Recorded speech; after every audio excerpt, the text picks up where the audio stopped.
Padua, Italy. A Benedictine monastery sits like a priest at prayer in the early Mediterranean morning. Here grows a garden which would be the envy of any modern cook. It contains the finest collection of herbs imaginable, more than 400 in all. This was one of the first formal herb gardens in Europe, and the plants are still cared for as lovingly as they were nearly 500 years ago. Thriving here are some of the world's most famous cooking aids. Herbs like sage, whose flowers crown the strongly aromatic leaves. They not only taste good, they do good. The name sage comes from the Latin word salvia, meaning health. Thyme. The Greeks paid homage to this representative of courage, style, grace, and elegance. Rosemary. The herb whose spiky leaves were believed to guard the living and the dead from all evil. But these gentle plants play a role far beyond the kitchen. Still today, the monks use them to treat our common ills, a tradition begun by St. Benedict, who founded the order 1,500 years ago.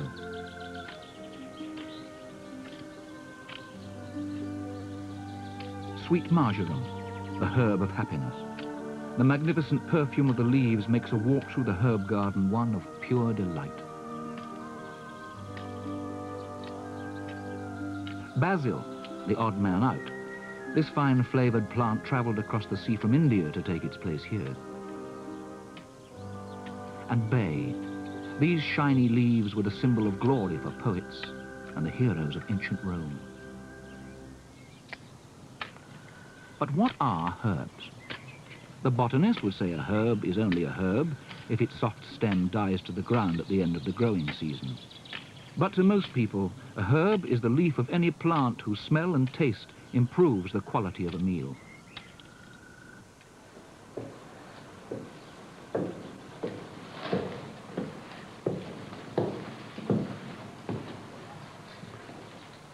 Brother Eusebio dries these plants of summer in an airing tower away from the harsh rays of the sun.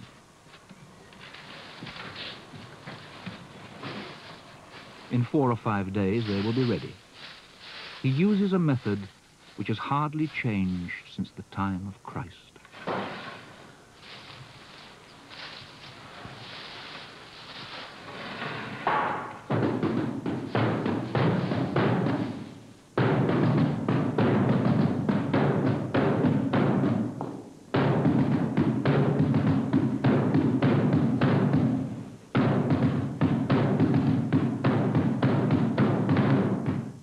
We expect an attack.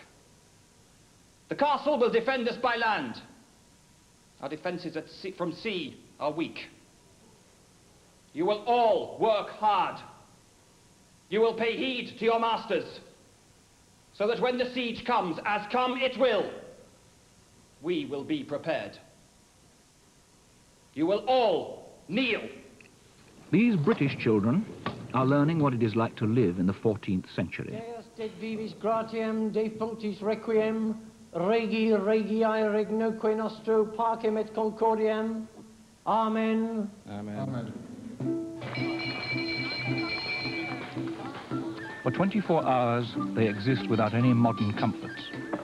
There's no tea or lemonade to drink, only water or fresh herb teas.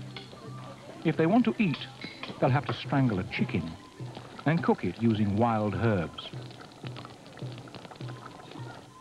If they cut themselves or get ill, it's to herbs they'll turn for a cure. Herbs like spring beauty. Its small green leaves tenderize meat, quench the thirst, and aid the digestion. Now take a bit of this and taste it, because I don't want you to ever forget what this tastes like. Because if you don't remember the names, you can always taste and see whether that's a sweet spice or not. If it's a sweet one, then you'll want it for your blancmange. If it isn't a sweet one, and it's a sharp herb or a hot one, then you will need it for your soups and your messes. Put it in your mouth, girl, and chew it up and try it. That won't bite you. Look what I found in the woods. Oh, you found plenty of the salad again. Isn't that nice? Purslane, is it? Jill Davis, a modern herbalist, is helping out and identifying some of the more unusual plants. Nice. I'll tell you what I found. What else have you found? Especially the poisonous ones, like the wild carrot. Her own herb garden recreates the delights of herb growing with centuries of tradition behind it. Golden marjoram and carpets of purple thyme laid out like the earliest English gardens in the form of knots.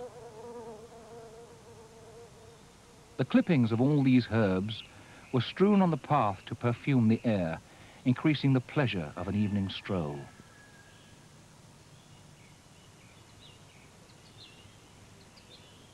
Jill Davis rebuilt this garden from a ruin. She wanted to resurrect the great knowledge of herbs, which had become entombed in history. The garden supplies the kitchen with a miscellany of flavors: parsley, red basil,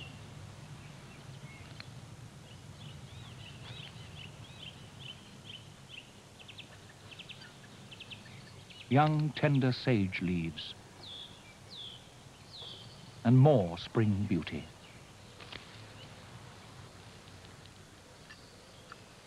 Jill is working to reverse the decline in the use of herbs in the last 200 years. In medicine, they've been replaced by modern drugs. In food, by the more powerful flavour of tropical spices. At one time, spices, because of their price, were the prerogative of kings and princes. It was to the gentle and graceful herbs, growing happily in all corners of the world, that housewives looked to give zest to their meals and to cure their sick. This tranquil, fragrant garden is a loving reminder of what they still have to offer. Fresh herbs need careful preparation. Fine chopping with a knife releases the oil and the taste.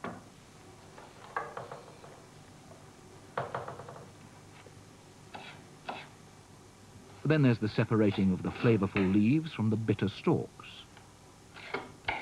Jill is making an intriguing herb salad based on an everyday 17th century recipe. It uses at least 35 ingredients, a few for flavour, some for health, many for decoration. She is perhaps thinking of the words of John Evelyn, an early guru of the kitchen, who wrote, "Every plant must bear its part, and they must fall into their places, like the notes of music, and nothing must be harsh or grating."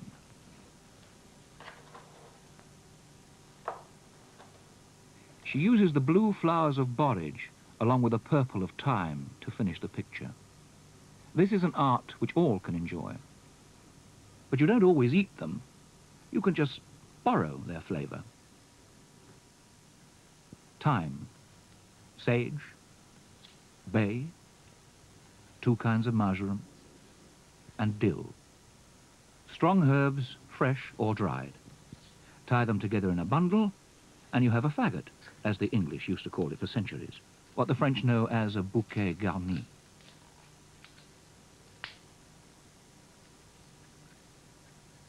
Cooked with fresh tomato soup, it lends a subtle blend of tastes.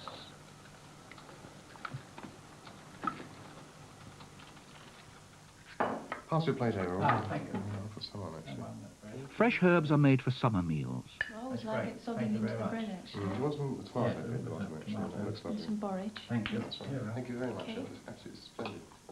Jill has just prepared a dill and yoghurt dressing to pour over the local fresh crab. That's a secret. Yeah, bright water was a jolly good drink. Yes. Well, this will help set The best kind of meal is an evocation of all the senses, of sight, smell, taste, and even sound. There's the aroma of fresh dill, the sharpness of the yoghurt, the crisp crunch of lettuce, and the bouquet of wildflowers.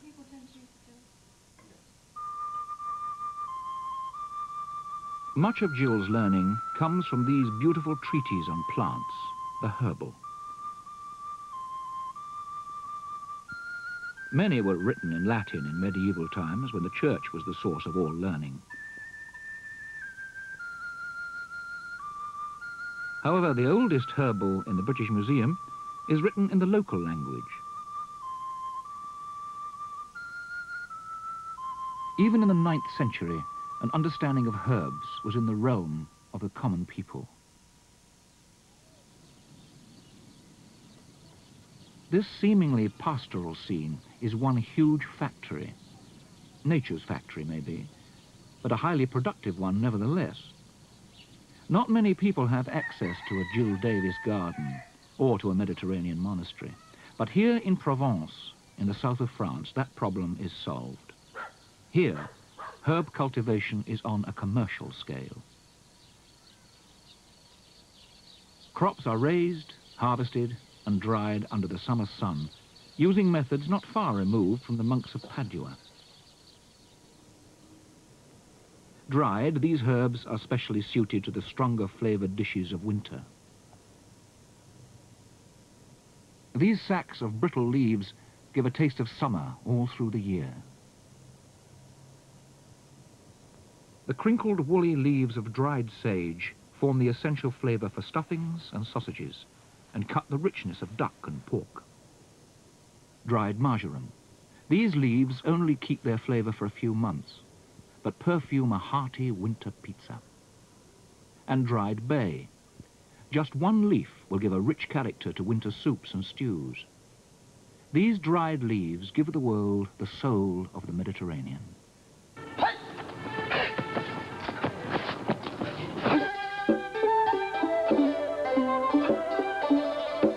Tai Chi Chuan, an ancient way of dissuading muggers. Today, the most common form of exercise in China. But staying healthy to the Chinese involves more than mere exercise. It involves eating to stay fit.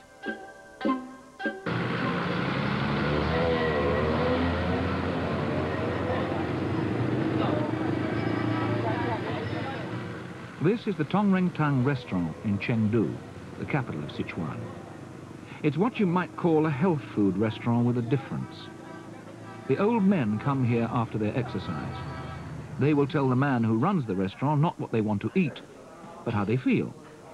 And he may suggest something like sea cucumbers stuffed with garlic tops.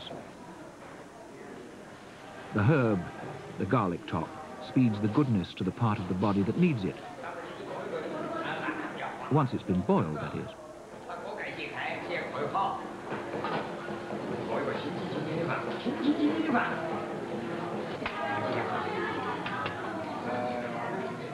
Everything on this platter has been recommended for the old man's health. Even the drink, Three Snake wine, has beneficial properties.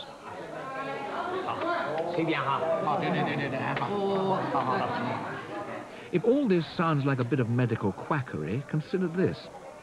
5 years ago, this man was bedridden. Now, every day, he walks 5 miles for his exercise and to get his daily dose of tonic food. And he's brought a whole new lease of life. This pharmacy is part of the restaurant. From here, you get your herbs to take home and make tea. Some of the preparations are mixtures which go back thousands of years, made from a vast range of herbs and minerals. Mahuang, Qinggao, Youjin, Huixian, Cheqiangse. In the West, when people get sick, they go to the doctor for a cure. In ancient China, they paid their doctors to keep them well. When they fell ill, they felt the doctor was not doing his job, so they stopped paying him. There is great faith today in these centuries-old herb medicines.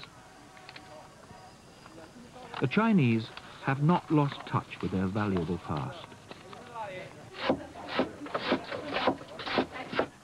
And other traditions are as important today as they have ever been. Traditions like getting the meal of the day ready. Coriander has been called Chinese parsley.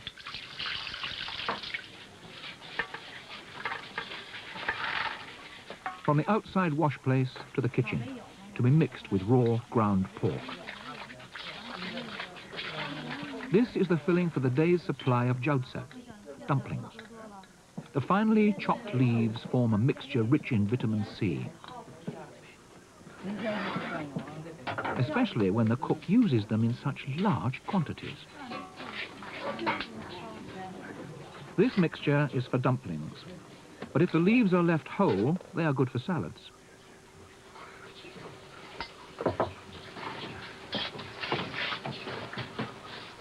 Dozens of thin rounds of a kind of pasta are rolled out to form the case. This is a daily job for the families of the north, who are especially fond of dough and pasta products. 行。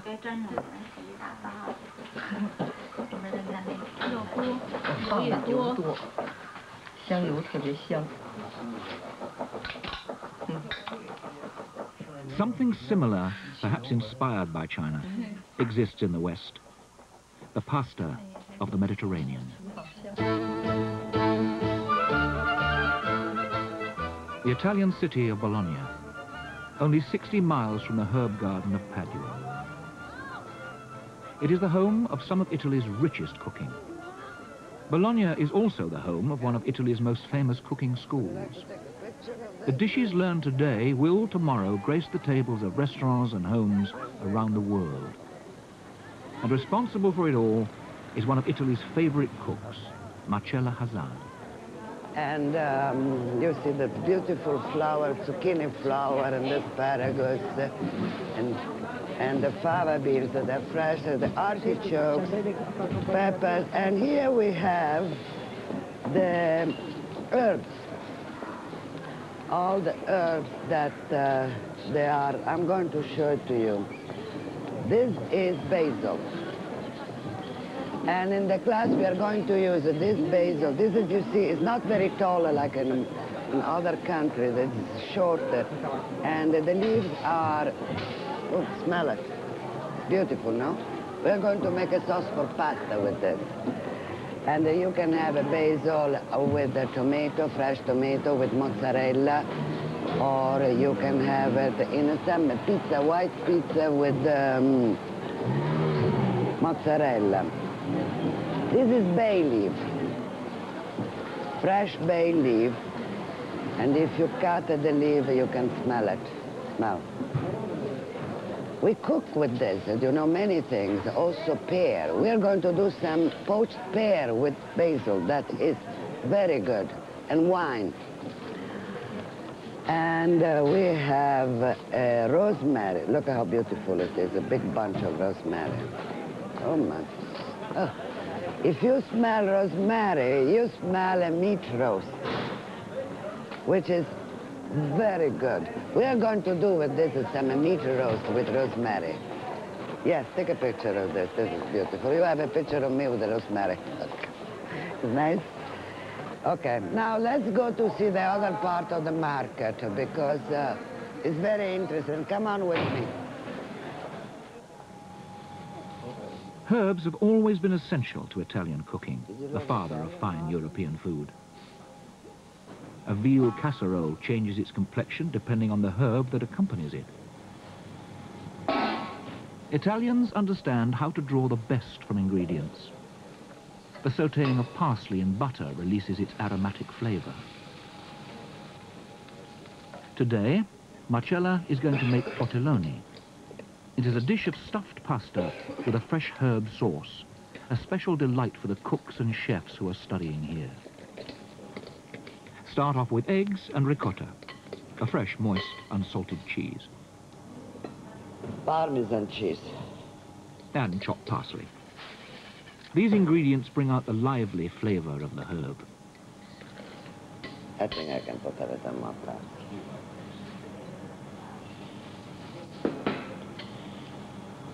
Official taster, come here.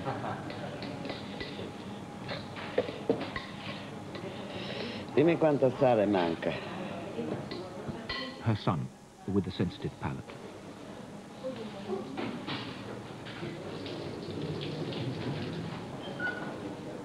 The difference between tortelloni and tortellini has confused many. Tortelloni is made from square pieces of pasta, tortellini from round. So long as it tastes good, the Italians don't seem to mind what you call it. Now, 2, 3 here, around me. Come on, come down, come down. Come down, you do what I do. No, you put one corner up here, not all the way up. And squeeze. Squeeze, never touch the middle. After you hold it with one hand like this, pull up this a little. Put your index, like say me, no? Put it down here, so it hold up this. You have the thumb free, pull up this a little, catch it, and roll it back. And you have the tortellino. Okay, put it together, squeeze. Yes, a little, not much. Okay, you learn.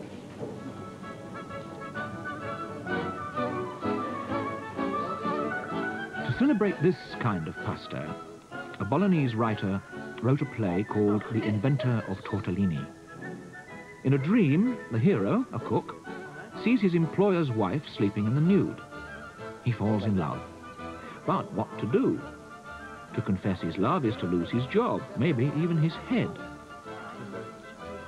So, as a token of his unspoken passion, he invents a pasta in the shape of her belly button. Right? We'll do it. Close enough. Okay.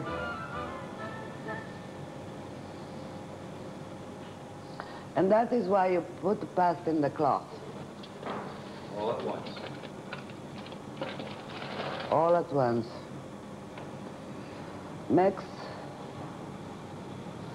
Wood spoon. Metal now will break it. Because metal spoon has a cutting edge.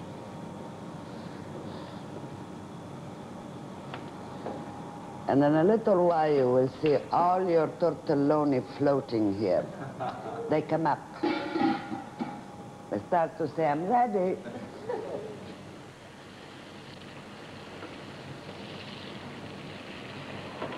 The moment that you smell sage in your sauce, the sauce is done.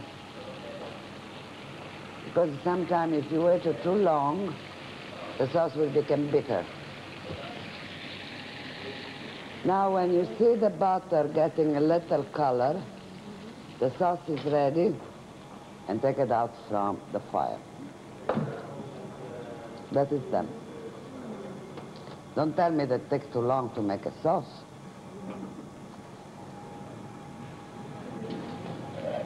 The pasta has sealed in the magnificent flavor of the parsley and ricotta cheese stuffing.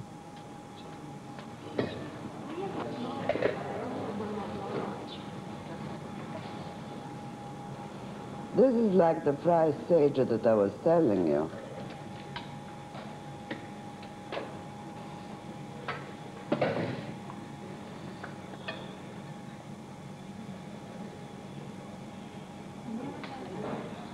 I'm going to cover up the sage. All that it's taken to lift this dish above the ordinary is the addition of 2 simple herbs. As one eminent cook has said, herbs ask so little, but they give so much. Okay. To the table.